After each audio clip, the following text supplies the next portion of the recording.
Buenas tardes, mi nombre es Melissa Rivera y hoy tenemos el gusto de hablarles sobre afasia óptica y alexia pura. Los integrantes de este grupo son Tatiana Guarín, Mariana Velázquez, Mariana Dosma, Valentina Castro, Rodrigo Pinzón, Jessica Pinzón y Víctor Hidrogo. Inicialmente hablaremos sobre afasia óptica. Aquellos sujetos que presentan esta enfermedad reconocen los objetos y las imágenes siendo capaces de imitar con mímica el uso de estos. Sin embargo, son incapaces de nombrarlos. La afasia está asociada con déficit lingüístico, provocado por una lesión cerebral en el hemisferio izquierdo. En el 75% de los casos son producidas por accidentes cerebrovasculares, un traumatismo craneoencefálico, otros orígenes como ictus, demencias, tumores e infecciones localizadas. Dentro de la clasificación de las afasias, las que han tenido mayor reconocimiento son la afasia de Broca y la afasia de Wernicke. Debe su nombre debido al fisiólogo Paul Broca y al neurólogo Carl Wernicke, que lo identificaron en el siglo XIX.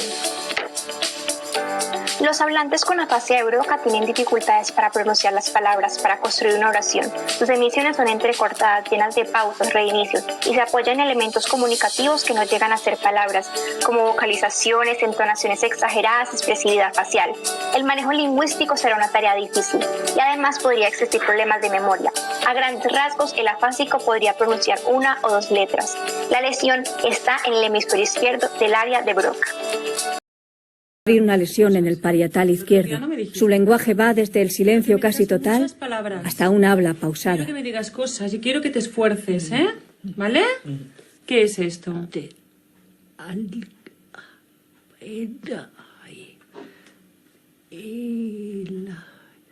¿Me das tu mano? Vale, mira.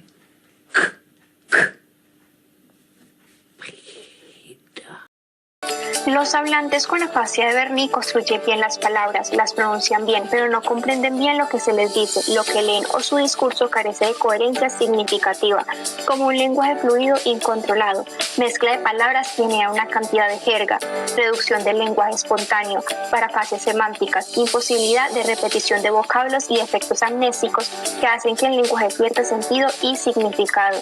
Además de esto, es inconsciente de sus errores. Tuvo un infarto isquémico a causa de una operación. Dice palabras sin significado real, pero mantiene una entonación correcta en el discurso. Mira, ¿quiénes son estos? Uy, esto. ¿Quién es? Unos cabales de Leira. Esta es tu hija, que se llama... ¿Cómo se llama tu hija? Pues poca jaza. Una ras de esto lo cogían. A ver si te sale, venga, que esto... Tu hija se pondrá muy contenta si la nombras, hombre. Esto cógelo, Vamos a intentarlo, vamos a intentar. Esto sí que lo hemos de conseguir. Venga, José, ahí, Félix. Él es José Luis. Vení. Hombre, claro. Yo venime, vamos, verás. Claro. A continuación, daré paso a mi compañera Tatiana, que les hablará sobre los otros tipos de afasias. Existen otras clases de afasias no tan conocidas como las anteriores, como la conducción, la global, la motora transcortical, la sensitiva transcortical, mixtas transcorticales y anómicas. La afasia conducción, su principal característica es la incapacidad de repetición, teniendo un habla fluida, una comprensión conservada, una denominación de las cosas alterada, una comprensión escrita conservada y la escritura alterada, produciendo una lesión en el fascículo arqueado, que es el que conecta el área de Broca con el área de Wernicke. La afasia global se caracteriza por tener problemas para comprender y generar el lenguaje, desarrollando otras alteraciones en la repetición, denominación, comprensión escrita y en la escritura. Produce lesiones en el área de Broca y en el área de Wernicke. La afasia motora transcortical produce una reducción en el habla espontánea, dejando la comprensión conservada, la repetición preservada, la denominación de las cosas conservadas, la comprensión escrita conservada, pero la escritura alterada, produciendo una lesión en el córtex frontal del hemisferio izquierdo. La afasia sensitiva transcortical tiene limitadas la emisión verbal y la comprensión de las letras, pues no es capaz de leer ni de escribirlas, dejando solamente el habla espontánea fluida y la repetición preservada. Su lesión está en la zona de Wernicke y la mixta transcortical es la combinación de la motora y la sensitiva transcortical. Y por último, la afasia nómica es la más leve de todas. Se caracteriza por la dificultad de la nominación de las cosas y las demás las deja conservadas. Su lesión es en el lóbulo temporal inferior.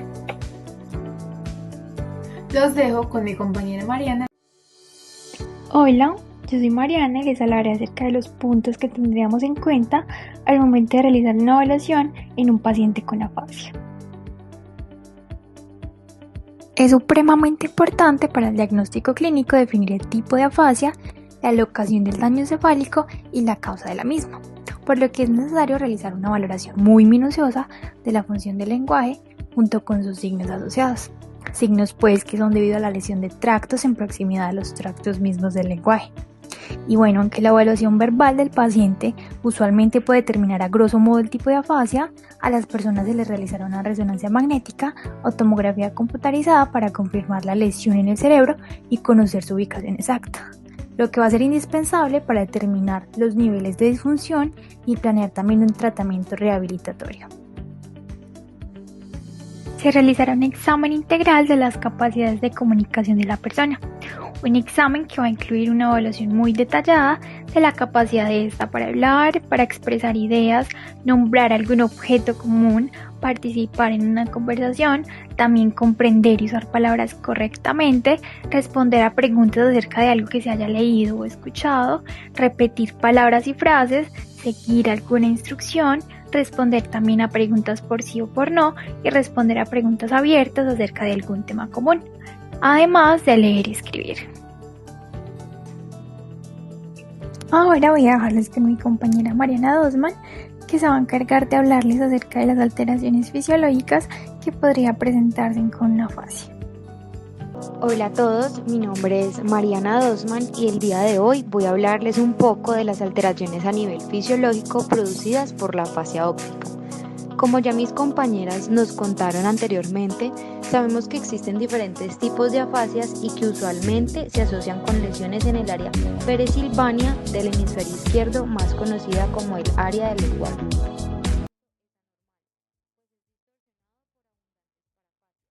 Parafasia es la producción no intencional de sílabas, palabras o frases durante el habla. Se trata de la sustitución de palabras no evocadas por otras. Existen diferentes tipos de parafasias. Se encuentra la parafasia fonémica, que reemplaza un fonema por otro, una palabra por otra que se parece en los fonemas que la componen. Ejemplo, decir lápiz por lápiz. La semántica. En esta se sustituye la palabra por otra palabra que pertenece al mismo campo semántico. Ejemplo, decir silla al querer decir mesa. Y cuando la palabra olvidada y la evocada se parecen en su significado.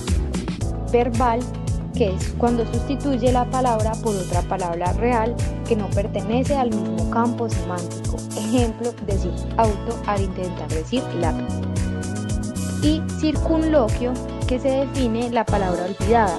Ejemplo, decir lo que se pone cuando hace frío, en vez de decir abrigo. En el caso de la afasia de Wernicke, se presentan afasias fonémicas, semánticas y también se presentan neologismos. Si la distorsión de la afasia es muy severa, se describe como una jergafasia fonémica o neologística. En este tipo de afasias, las alteraciones de la comprensión es el rango más distintivo. En la afasia global, se ven afectadas todas las modalidades del lenguaje. Aparece el mutismo, también se produce una alteración grave en la comprensión auditiva de la lectura, repetición y denominación. También presenta lesiones extensas del área peresilvánea izquierda con compromiso frontal, temporal y parietal. Y puede causar las hemorragias subcorticales en los ganglios basales o como etapa final de las afasias primarias, progresivas y demencias. En el caso de la afasia de conducción, es la típica afasia con repetición anormal. A pesar de tener un lenguaje espontáneo fluente, comprensión relativamente normal, la articulación y prosodia respetadas, la velocidad del habla es lenta por anomia. También presenta parafasias fonémicas y disrupciones del lenguaje como omisiones, sustituciones, transposición o migración de fonemas e inserción de sonidos o sílabas. En el caso de la afasia de Broca, presenta un lenguaje no fluente, pero la persona conserva la comprensión. Tiene alteraciones en la repetición y denominación. En fases agudas presenta mutismo o estereotipias y posible agramatismo para afasias fonémicas, disprosodia y pausas prolongadas. Aunque la comprensión es relativamente preservada, esta puede llegar a fallar en órdenes complejas. En la afasia anómica encontramos que los defectos de denominación son constantes. Presentan dificultad para encontrar palabras en el discurso espontáneo, dificultad para denominar objetos presentados visualmente y dificultad para generar palabras en una categoría semántica. También presenta lenguaje espontáneo fluente, bien articulado, gramáticamente correcto, por lo que presenta escasas parafasias. Las personas que sufren de afasia anómica suelen carecer de nombres y sustantivos, suelen tener pausas y falta de especificidad. Su comprensión y repetición son completamente normales. Y los dejo con mi compañera Mariana Pulgarín, quien les hablará acerca del tratamiento.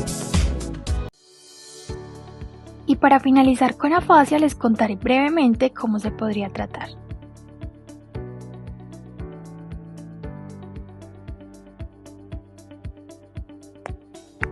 Si el daño cerebral que se produjo fue leve, la persona podría recuperar las habilidades del lenguaje, que es algo que pasa muy a menudo con las personas con afasia, que pueden ver enormes mejoras en sus habilidades de lenguaje y comunicación los primeros meses, incluso pues sin algún tipo de tratamiento.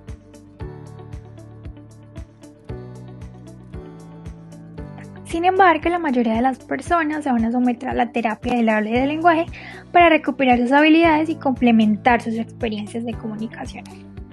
La rehabilitación del habla y del lenguaje puede ser un proceso relativamente lento, aunque la mayoría de las personas logra avances muy importantes. Pocas de ellas recuperan totalmente los niveles de comunicación que tenían antes de que ocurriera esta lesión.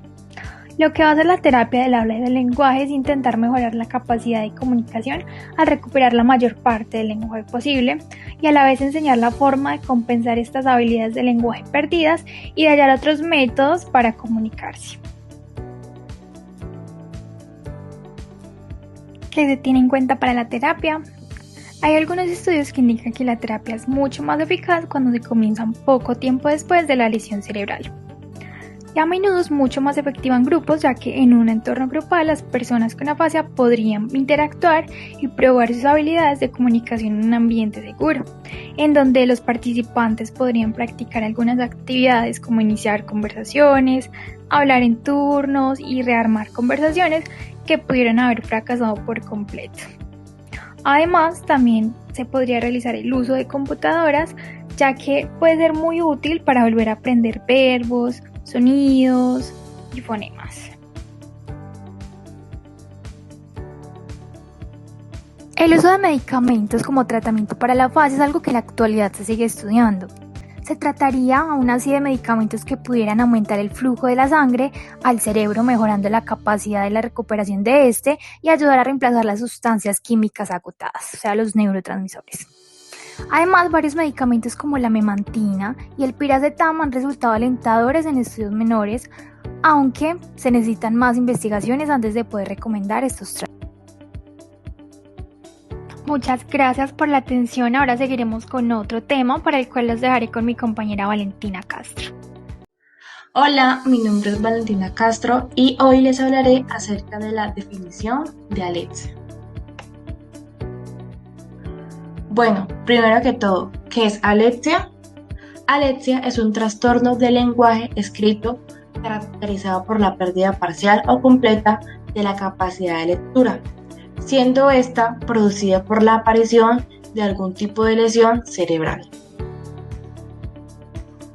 Se trata pues de una afectación de tipo secundario, es decir, que está derivada de otra alteración, que incluso puede hasta llegar a interpretarse como síntoma de esta. Se considera un tipo de agnosia visual, es decir, la ausencia de reconocimiento de algún tipo de estimulación perceptible a través de nuestros ojos. En el caso que nos ocupa, el sujeto pierde la capacidad de comprender las palabras escritas, siéndole imposible, o al menos suponiendo que le sea de gran dificultad el hecho de codificarlas, para poder así transformar la grafía en fonema. Muchas gracias por su atención. Ahora los dejo con mi compañero Rodrigo. Muy buena tarde, mi nombre es Rodrigo Pinzón y bueno, como venía explicándole mi compañera, yo vengo a reforzar un poco sobre los tipos de alexia. Existen dos tipos básicos de alexia, los cuales son alexia con agrafía y alexia sin agrafía. Comenzaré hablando un poco sobre la alexia pura o también llamada sin agrafía.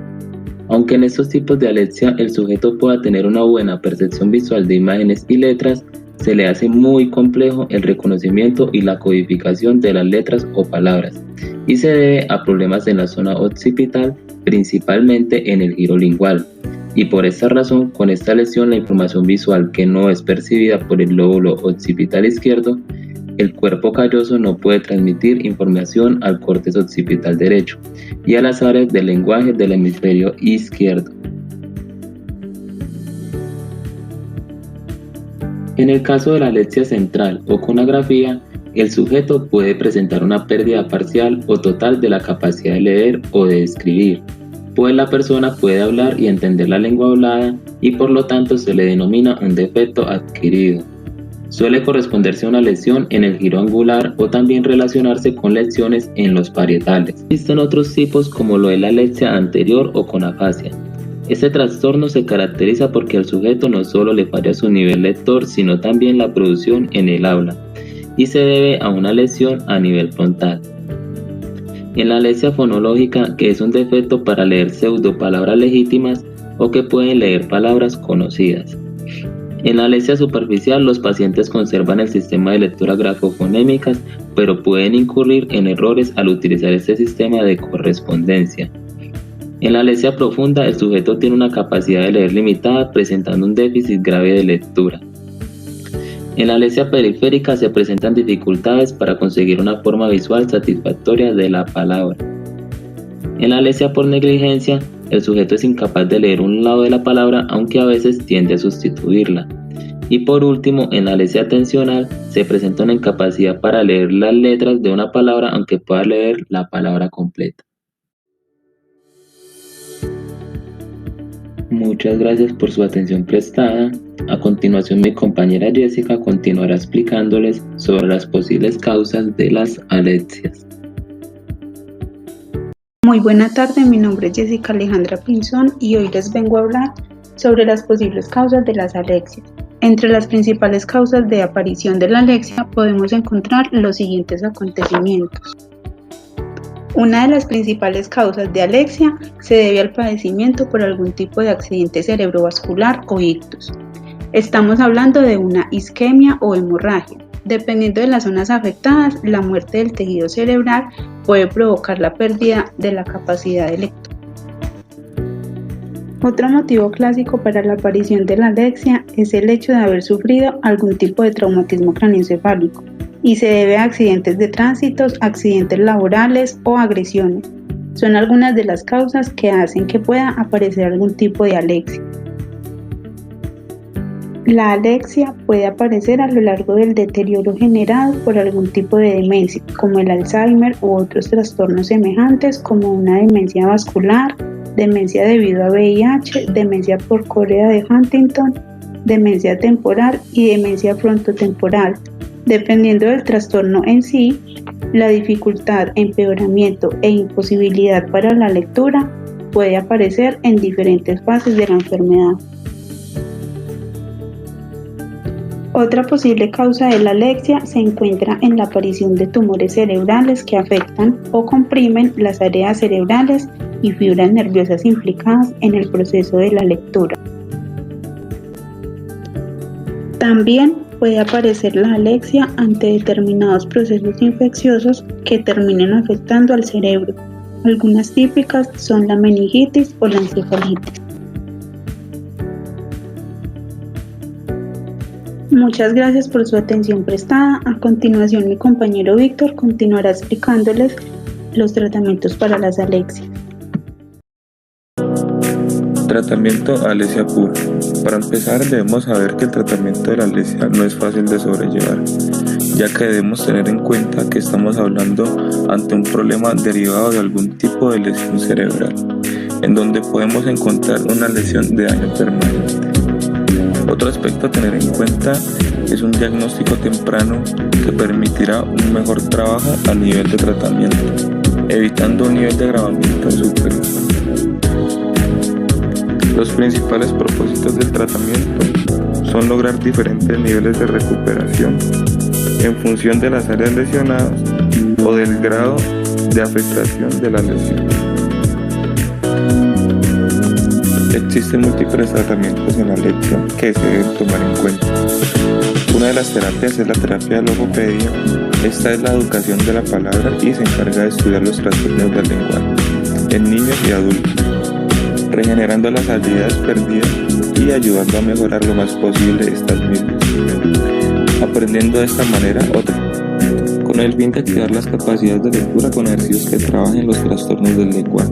En estos casos es muy habitual el uso de terapias de lenguaje y diferentes tipos de estimulación cognitiva, como lo son la pronunciación de vocales, articulación de frases, dictado, identificación de cartillas y entre otros ejercicios respiratorios y con la lengua.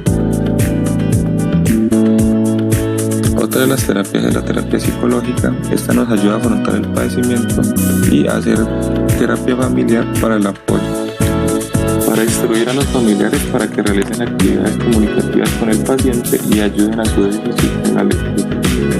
El apoyo familiar fuera de la terapia es de suma importancia para evitar que se manifiesten otro tipo de trastornos en el paciente.